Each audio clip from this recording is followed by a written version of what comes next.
programa Saber Direito dessa semana é com a professora Marielle Batista. O curso é sobre Direito Administrativo. Tem dúvidas sobre o assunto? Mande um e-mail para nós, saberdireito@stf.jus.br. Você também pode estudar pela internet.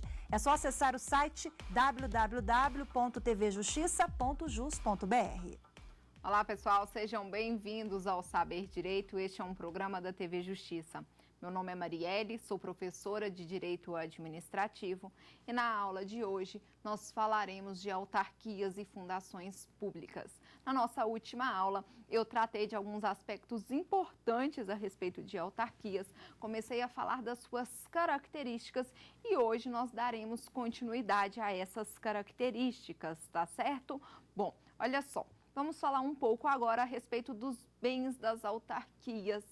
Como eu falei na última aula, as autarquias, elas possuem tratamento de fazenda pública. Sendo o tratamento de fazenda pública, os seus bens são considerados públicos, uma vez que são pessoas jurídicas de direito público. Então, os bens das autarquias ou os bens autárquicos são considerados bens públicos. E o que são bens públicos? Qual é o regramento dado a esses bens públicos? Vejam só, quando eu me refiro a bens públicos, eles possuem algumas características diferentes dos bens de particulares.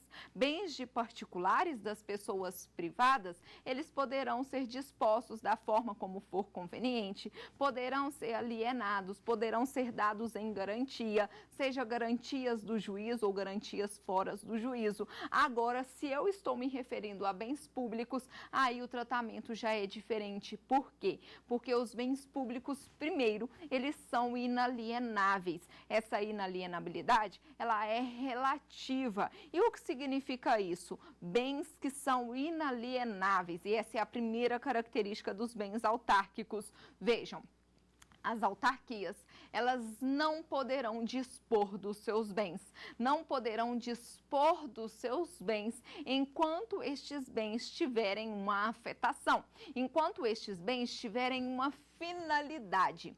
No entanto, quando os bens públicos, eles passarem por um processo de desafetação, e desafetação entendam aqui como perda de finalidade pública, quando estes bens passarem por um processo de perda de finalidade pública, aí sim eles poderão vir a ser alienados, mas a regra é a inalienabilidade e por isso que eu falo, olha, é uma inalienabilidade relativa e não absoluta, porque existem algumas situações em que haverá a possibilidade de alienar estes bens sim. Qual é essas situações? Quais são essas situações? Quando os bens públicos, eles forem desafetados, ou seja, eles perderem a sua finalidade pública. Então, os bens autárquicos possuem essa característica, inalienabilidade ou alienabilidade relativa, da forma como vocês aí acharem melhor, tá certo? Bom, a segunda característica dos bens autárquicos é a impenhorabilidade. Vejam só, o que significa impenhorabilidade? Pessoal, bens autárquicos, e quando eu me refiro a bens autárquicos, entendam bens públicos, né? Porque bens públicos também eu posso lá aplicar a todas as pessoas da administração direta. Quando eu me refiro a impenhorabilidade, eu quero que você entenda o seguinte: os bens públicos, eles são impenhoráveis, ou seja, eles jamais poderão ser dados como garantia em juízo para resguardar alguma dívida da administração. Bens públicos não podem sofrer penhora em hipótese alguma. E aí você está pensando, Marielle, mas que dificuldade, né? Se a administração me deve, eu não posso solicitar a penhora dos seus bens em hipótese alguma. E nós vamos ver como que, então, os débitos serão quitados. Vamos ver posteriormente, mas desde já entenda, eles possuem a característica da impenhorabilidade. Sendo impenhoráveis, não poderão ser dados como penhora, como garantias no juízo. Consequentemente, se não poderão ser dados como penhoras, também não poderão sofrer nem arresto e nem sequestro, tá certo, pessoal? Bom, Então, vamos para a terceira característica dos bens públicos, que é a imprescritibilidade. Vejam só, quando eu me refiro à imprescritibilidade dos bens, eu quero dizer para você que os bens, eles não poderão sofrer prescrição aquisitiva. Bens autárquicos não estão sujeitos à prescrição aquisitiva. E o que é esta prescrição aquisitiva? É o Instituto do Uso Capião. Então, os bens autárquicos, em hipótese alguma, eles poderão vir a ser usucapidos por terceiros, tá certo? Gente, diferente dos bens particulares.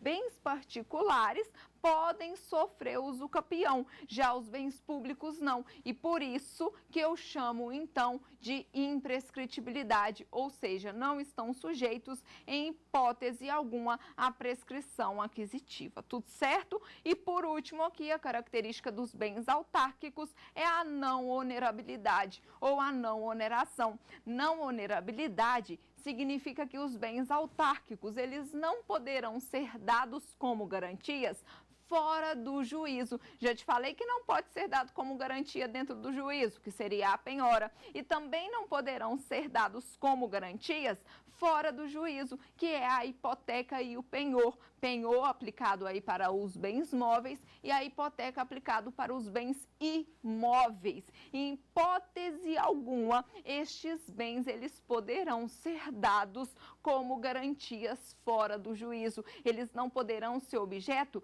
de direito real de garantia, direito real de uso, tudo certo? Bom, e muito importante aqui, então, nós fecharmos aí as características dos bens autárquicos, dos bens pertencentes às autarquias. Ainda dentro de autarquias, eu quero falar para vocês um pouco a respeito dos débitos judiciais.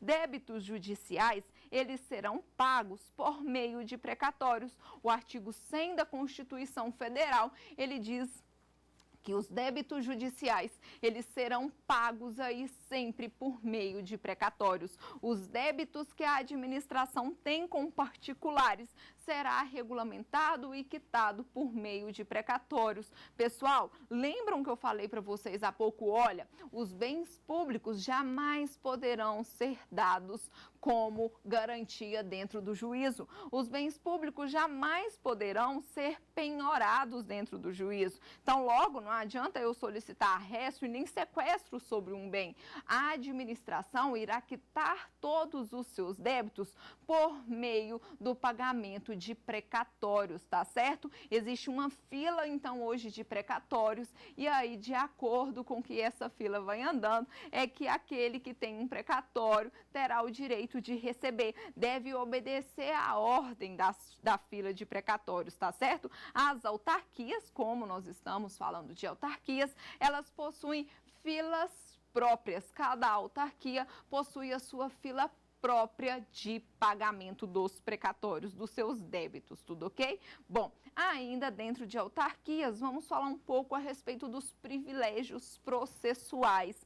Olha, privilégios processuais são aqueles privilégios garantidos às autarquias dentro do processo. Como eu te falei, autarquias têm tratamento de fazenda pública. Consequentemente, tudo o que eu aplico de privilégios processuais às pessoas da administração direta, eu também devo aplicar às pessoas da administração indireta, tudo ok? Indireta, que sejam pessoas jurídicas de direito público, aqui no caso as autarquias. E quais são esses privilégios processuais? As autarquias, quando elas estão fazendo parte de uma relação processual, elas terão alguns direitos diferentes dos particulares. Alguns direitos que são inerentes somente àqueles que são dotados de personalidade jurídica de direito público. E o primeiro privilégio processual é o prazo. Prazo em quádruplo para contestar e prazo em dobro para recorrer. Olha só, Quando então eu me refiro a privilégios processuais, primeira característica é essa: as autarquias, elas possuem prazo em quádruplo para contestar e possuem o prazo em dobro para recorrer. Além disso, também as autarquias, elas possuem direito ao reexame necessário ou duplo grau de jurisdição. E o que significa isso? Olha, as sentenças proferidas em desfavor, não em favor, em desfavor das autarquias, obrigatoriamente, elas deverão ser reexaminadas pelos tribunais, independentemente de recursos. Então, vejam que reexame necessário é um instituto que dá às autarquias o direito de terem as sentenças que foram proferidas em seu desfavor, o direito dessas sentenças serem analisadas novamente pelos tribunais, tá certo? E isso é o reexame necessário, que é um privilégio processual também garantido a todas as pessoas jurídicas de direito público, tudo ok, pessoal? Não se esqueçam, então, dessas duas principais características aí das autarquias dentro dos processos. Bom, olha lá, continuando ainda, nós temos que falar da imunidade tributária das autarquias. O que é isso, imunidade tributária? Prestem atenção que o nome se chama imunidade tributária, mas a imunidade, na verdade, ela existe somente em relação aos impostos. Eu sei que existem várias espécies de tributos. Taxa, por exemplo, é uma espécie de tributo, contribuição de melhoria, empréstimos compulsórios, todos são espécies de tributos, mas quando eu falo em imunidade tributária das autarquias, eu estou me referindo à imunidade somente em relação aos impostos. Cuidado com isso, tá certo? Bom, e olha só, essa imunidade aqui em relação aos impostos, ela ocorrerá da seguinte forma: autarquias serão imunes somente nos bens e serviços que estiverem ligados às suas finalidades específicas. Eu falo que uma autarquia, ela é imune nos seus impostos somente naquilo que está ligado à sua finalidade específica. E aí você deve estar me perguntando: Marielle, me dê um exemplo. Ora, suponhamos que uma autarquia do INSS, ela tem um prédio aonde desenvolve todas as suas atividades previdenciárias. Pessoal, vejam, essa autarquia, ela é totalmente imune. Esse prédio, ele é imune. O imposto que incide aí sobre imóveis, a autarquia do INSS não irá pagar. Por quê? Porque há uma imunidade em relação ao imposto. Mas essa mesma agência do INSS,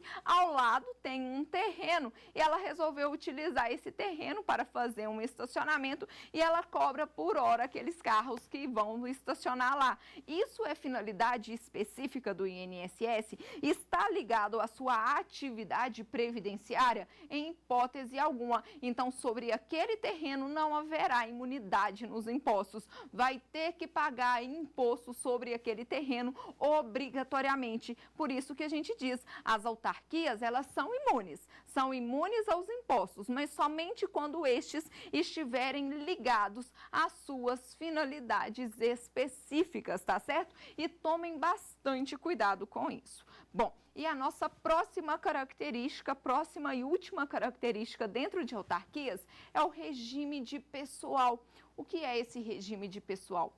Como que os agentes que trabalham dentro das autarquias, eles são regulamentados hoje, eles são regidos dentro do ordenamento jurídico. E eu preciso entender, como eu te disse há pouco, o mesmo que eu aplico na administração direta, eu trago para as autarquias. Então, vejam vocês que o que eu vou falar agora se aplica à administração direta também, tanto às autarquias quanto às 4 pessoas, aos 4 entes políticos da administração direta. Antes que eu comece a explicar detalhadamente esse regime de pessoal das autarquias, nós vamos para a nossa primeira